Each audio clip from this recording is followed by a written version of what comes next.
Lo dejé plantado en el altar con la foto de su ex, y ahora cumple su fantasía tras las rejas. Sé que para algunos puede sonar exagerado o cruel, pero la verdad es que el hombre con el que iba a casarme estaba fantaseando con casarse con su ex. Y sinceramente, ¿qué clase de idiota se casa sabiendo eso? Así que sí, lo dejé plantado en el altar, con una foto de ella. Que se le cumpliera el sueño, pensé. Mi ex prometido, Adrián, tenía 26 años, igual que yo. Estuvimos juntos poco más de 3 años, y nos comprometimos hace 6 meses. Todo parecía avanzar rápido, quizá demasiado, pero él fue quien insistió en no esperar un año entero para casarnos. Yo, ingenua, creí que lo hacía porque no podía esperar para empezar nuestra vida juntos. Pero no era por amor, solo que en ese momento no lo sabía. Durante medio año viví ilusionada, soñando con un futuro que no existía. Me dediqué en cuerpo y alma a planear una boda que, según yo, sería perfecta. Adrián, en cambio, no mostraba el más mínimo interés. Cada vez que intentaba incluirlo en las decisiones, me respondía lo mismo. No tengo idea de esas cosas, amor. Haz lo que te haga feliz. Y yo, creyendo que era una muestra de confianza, seguía adelante sola. Empecé a notar un cambio en él desde que nos comprometimos. Al principio pensé que era el estrés del trabajo, decía que tenía más responsabilidades, más presión, pero con el tiempo sentí que entre nosotros se abría una distancia invisible, un hueco que no sabía cómo llenar. Ya casi no salíamos, no había detalles, ni conversaciones largas por las noches. Todo se reducía a un cómo estuvo tu día, y un estoy cansado, mañana hablamos. Intenté hablarlo. Le dije que sentía que algo estaba mal, que nos estábamos desconectando. Él me respondió con ese tono que usaba para hacerme dudar de mí misma. Estás exagerando, amor. Es solo que ambos estamos ocupados. Entre tu planificación de la boda y mis turnos extras, apenas tenemos tiempo. Ya verás, cuando pase la boda, todo volverá a la normalidad. Y como una tonta, le creí. Siempre me decía que trabajaba horas extras para ahorrar para la boda, porque no tenía mucho dinero guardado.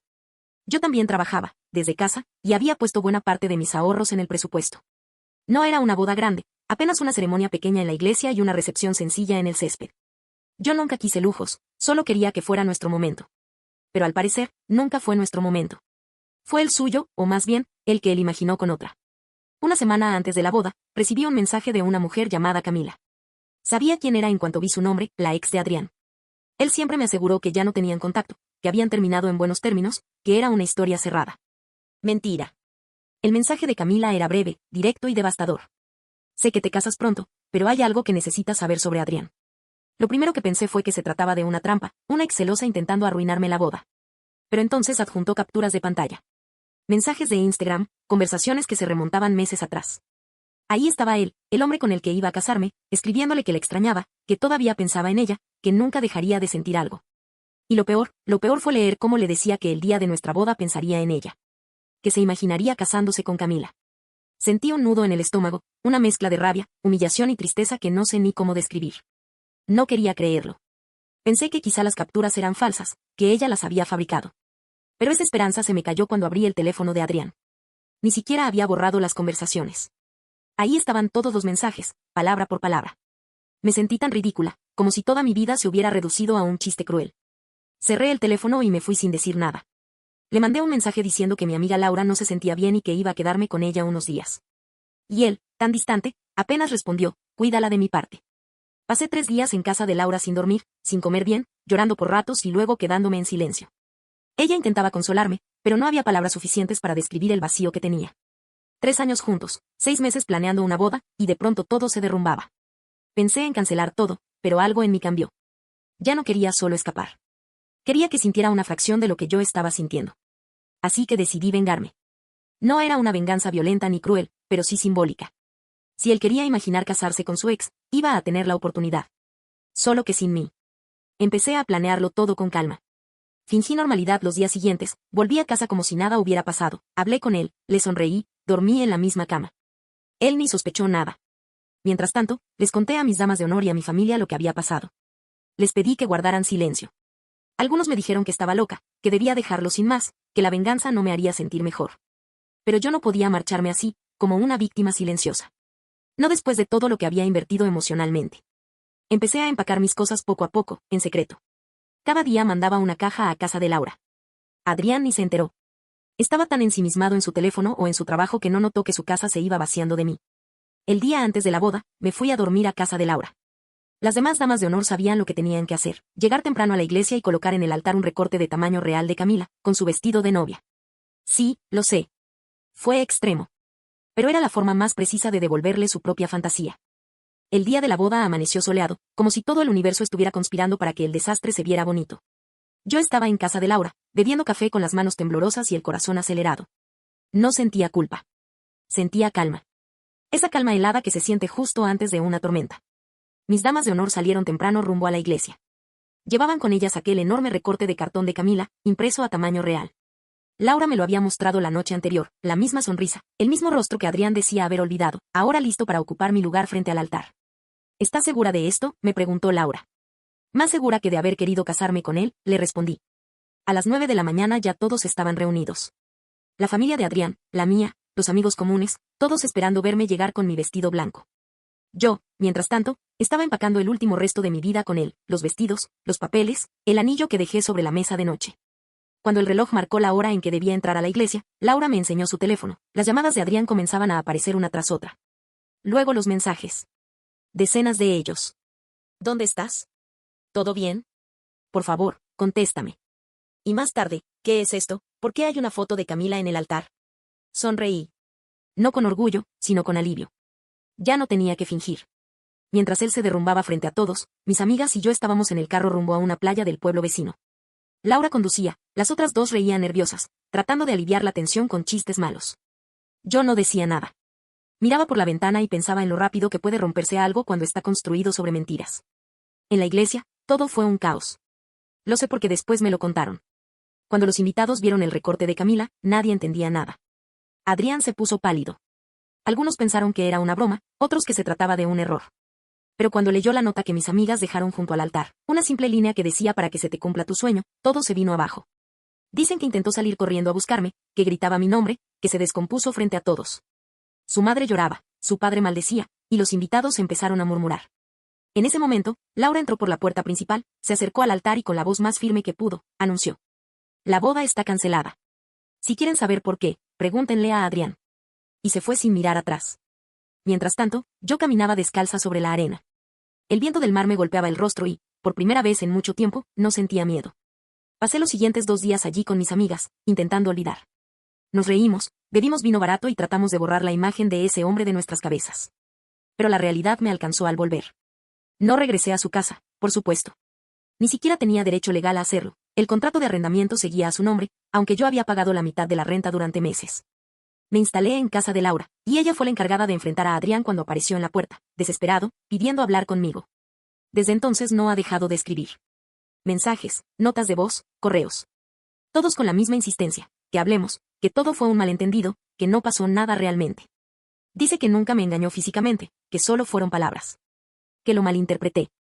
Que necesita explicarse. Pero no hay explicación que valga cuando un hombre te dice que va a imaginar a otra mujer el día de tu boda. Su familia también me ha estado llamando.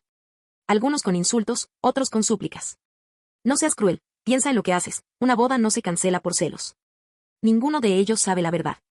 No porque no pueda contarla, sino porque no quiero. No me interesa limpiar mi nombre ante quienes nunca se preguntaron qué tan herida estaba. Yo sé lo que vi. Sé lo que leí. Y con eso me basta. A veces pienso que debía actuar de otro modo. Que tal vez debía enfrentar a Adrián cara a cara, decirle todo, escupirle la verdad y marcharme con la cabeza en alto. Pero después recuerdo su mirada vacía las últimas semanas, la frialdad con la que me hablaba, y sé que no habría servido de nada. Él me habría dicho lo mismo que siempre, que exagero, que todo está en mi cabeza. Así que no me arrepiento. Si él quería una boda con Camila, la tuvo. Aunque fuera de cartón. Ahora, sentada en el sofá de Laura, miro mi vestido colgado en una percha y pienso en quemarlo. En verlo arder hasta convertirse en cenizas. No como un acto de odio, sino como una forma de cerrar el ciclo. Adrián podrá seguir fingiendo que no entiende, podrá seguir contándole a todos que fui la loca que arruinó su vida, pero la verdad, mi verdad, está escrita en esos mensajes. Y aunque duela, prefiero haberlo descubierto antes de poner mi nombre junto al suyo. Durante las semanas siguientes, intenté desaparecer del mapa. Dejé de revisar redes, cambié de número y bloqueé a medio mundo. Pero nada de eso impidió que las habladurías comenzaran. Cuando uno deja plantado a alguien en el altar, las versiones se multiplican, sobre todo cuando el abandonado sabe manipular bien el discurso. Fue Daniela, la prima de Adrián, quien me dio la primera pista de todo lo que estaba diciendo sobre mí. Nos encontramos en una cafetería, después de varios mensajes suyos pidiéndome hablar en persona. Me costó decidirme, pero acepté. Necesito saber qué historia está contando, le dije antes de verla. Daniela era una chica dulce, apenas de 23 años, con una mezcla de ingenuidad y valentía que me recordaba a mí antes de conocer a Adrián. en cuanto nos sentamos, soltó la verdad sin rodeos. Adrián les dijo a todos que estabas obsesionada con Camila. Que no soportabas que ella hubiera tenido una relación más larga con él. Dice que tú la mencionabas todo el tiempo y que al final, los celos te enloquecieron. Recuerdo haberme quedado en silencio unos segundos, tratando de asimilarlo. No me sorprendía, pero igual dolía. ¿Qué más dijo?, pregunté, aunque ya intuía la respuesta. Que tú le diste un ultimátum, que le prohibiste hablar con ella, y que cuando él decidió cortar todo contacto, tú seguiste desconfiando. Que la boda fue tu manera de probarle algo, y cuando no soportaste la presión, te echaste atrás. Sentí un nudo en la garganta. El cinismo de Adrián no tenía límites. No solo me había traicionado, sino que ahora me convertía en su villana. Daniela me miraba con los ojos húmedos. Yo no le creí, pero todos allá, bueno, ya sabes cómo son. Le dieron el beneficio de la duda. Saqué mi teléfono y abrí la carpeta que había guardado como respaldo, capturas de pantalla, los mensajes de Camila, la conversación en la que él decía que me imaginaría como ella. Le pasé el teléfono. Daniela lo miró en silencio, pasando las imágenes una por una. Cuando terminó, exhaló con fuerza. Dios mío, es un enfermo. Asentí. Sí. Y aún así intenta hacerme quedar como una loca. Ella prometió aclararlo todo. Voy a decir la verdad. Todos necesitan saber lo que hizo. Y lo cumplió. Esa misma semana, los chats comenzaron a circular en los grupos de la familia y entre los amigos de Adrián. No sé si fue Daniela quien los filtró o alguien más, pero no me importó. Por primera vez, él se quedó sin palabras. Su versión se derrumbó como el papel barato que era. Gente que antes me había insultado empezó a pedirme disculpas. Su madre dejó de escribir. Su padre, según supe, le gritó frente a toda la familia. Y su abuela, doña Teresa, me envió una carta escrita a mano. En ella decía que lamentaba profundamente lo que había pasado, que me creía, y que no quería que pensara que todos eran como él. Dentro del sobre había un cheque. No era poca cosa. Doña Teresa explicaba que provenía de la parte de la herencia que Adrián iba a recibir algún día. Tómalo como compensación por lo que perdiste. No mereces cargar con la vergüenza ni con las deudas que dejó mi nieto. Lloré cuando terminé de leerla. No por el dinero, sino por la humanidad que ella tuvo, esa que su nieto había perdido hacía mucho tiempo. Decidí quedarme con el cheque, aunque al principio dudé. No era por venganza, era por justicia. Mientras tanto, Adrián se hundía. Sus amigos se dividieron, algunos lo defendieron, otros le dieron la espalda. Lo que no esperaba era el golpe que vendría de su propia familia. Daniela me explicó después que el tema de la infidelidad era un fantasma en su casa. Una tía se había quitado la vida después de descubrir que su esposo la engañaba. Era una herida abierta que todos preferían no tocar. Cuando vieron lo que Adrián había hecho, lo repudiaron. Su madre dejó de hablarle, su padre le pidió que buscara ayuda, y doña Teresa rompió en llanto al saber la verdad completa. Aún así, él seguía insistiendo en contactarme. Pasó de los ruegos a las culpas, de las disculpas falsas a los reproches. Arruinaste mi vida. Todo esto fue un malentendido. Camila no significaba nada. Pero cada palabra suya sonaba hueca, desesperada, como el eco de un hombre que no entiende lo que ha perdido. Yo ya no sentía odio, ni siquiera tristeza. Sentía distancia. Había algo liberador en no responderle, en verlo desgastarse sin obtener nada. Era como si cada silencio mío le pesara más que cualquier insulto. Lo último que supe fue que intentó contactar a Camila de nuevo. No lo hacía por amor, lo hacía porque no soportaba perder. Su ego necesitaba confirmación, y ella era el reflejo que había idealizado durante años. Pero lo que vino después ni siquiera yo lo habría imaginado. Un amigo en común me contó que Adrián había ido hasta la casa de Camila, esperando encontrarla sola. No lo estaba. Mateo, su esposo, abrió la puerta y lo enfrentó. Lo que empezó como una discusión terminó a golpes. La policía llegó, y Adrián terminó detenido. Nadie fue a pagar su fianza. Camila me escribió unos días después. Está bien, me dijo. Ya no puede hacerle daño a nadie más. Su familia cortó lazos definitivamente. Perdió su trabajo, su reputación, y lo poco que quedaba de dignidad. Irónicamente, todo lo que intentó ocultar terminó por destruirlo. Yo, en cambio, comencé a sanar. No fue fácil. A veces me descubría revisando las fotos de la boda cancelada, preguntándome en qué momento dejé de ver las señales. Otras veces soñaba con él, no como el monstruo en que se convirtió, sino como el hombre que creía amar. En esos días me dolía más mi ingenuidad que su traición. Empecé terapia poco después. Quería entender por qué había tolerado tanto, por qué había confundido su indiferencia con madurez, su control con amor. No encontré todas las respuestas, pero encontré algo mejor, paz. Hoy, cada vez que pienso en Adrián, no lo hago con rencor. Lo hago con la serenidad de saber que estuve a punto de arruinar mi vida al lado de alguien que ni siquiera sabía lo que era amar. Y aunque mi venganza fue pequeña comparada con lo que el destino le tenía preparado, me basta con saber que nunca más tendrá la oportunidad de imaginar a otra mujer mientras se casa conmigo. Creí que todo había terminado con la pelea y el arresto. Que el karma, o la vida misma, ya había hecho su parte. Pero me equivoqué. Lo que vino después fue tan absurdo que, si no lo hubiera vivido de cerca, no lo habría creído. Adrián salió en libertad unos días después, gracias a un amigo que pagó su fianza. Pensé que, después de haber tocado fondo, desaparecería, se mudaría, o al menos intentaría empezar de nuevo. Pero no. Parecía que la vergüenza no existía en su diccionario. Lo primero que hizo fue volver a escribirle a Camila.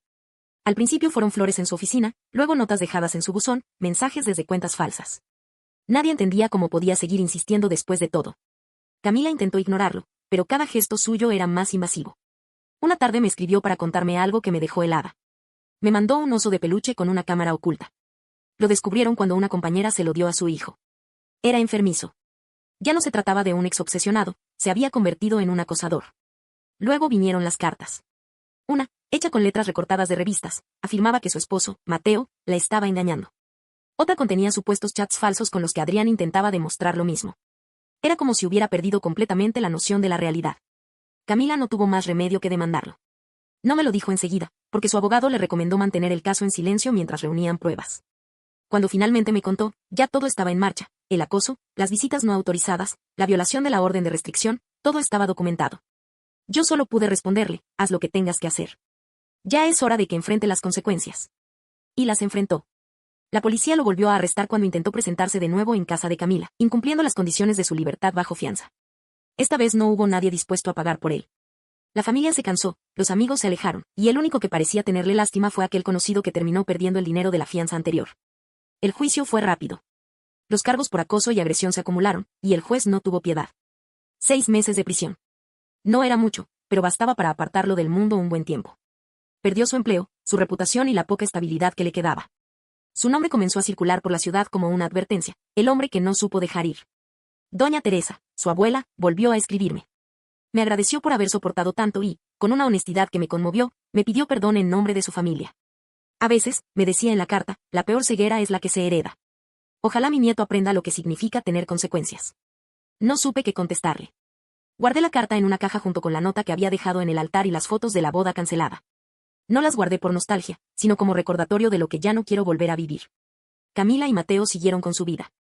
Ella me escribió una última vez, cuando todo terminó, para agradecerme por haber creído en ella desde el principio. Me dijo que, aunque nuestras vidas se cruzaron por el peor de los motivos, estaba feliz de que ambas hubiéramos salido libres. A veces pienso en lo extraño que es el destino. Una mujer que podría haber sido mi enemiga terminó siendo la razón por la que escapé de un infierno. Yo también seguí adelante, despacio. Comencé terapia y por fin entendí que no se trata de ver las señales, sino de dejar de justificar las ausencias. Aprendí que cuando alguien te hace sentir invisible, no es porque esté ocupado, sino porque ya no quiere verte. Y aprendí también que el amor no se demuestra casándose rápido ni prometiendo un futuro, sino construyendo uno donde ambos quieran quedarse. No volví a hablar con Adrián. A veces, por curiosidad, me pregunto si aún piensa en mí o si sigue intentando encontrar a alguien que lo mire como él miraba a su reflejo. Pero ya no me duele.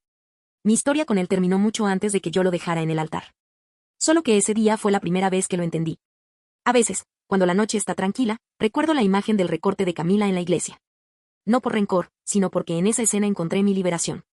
Él había pasado años imaginando casarse con ella, y yo solo le di la oportunidad de hacerlo, aunque fuera con un pedazo de cartón.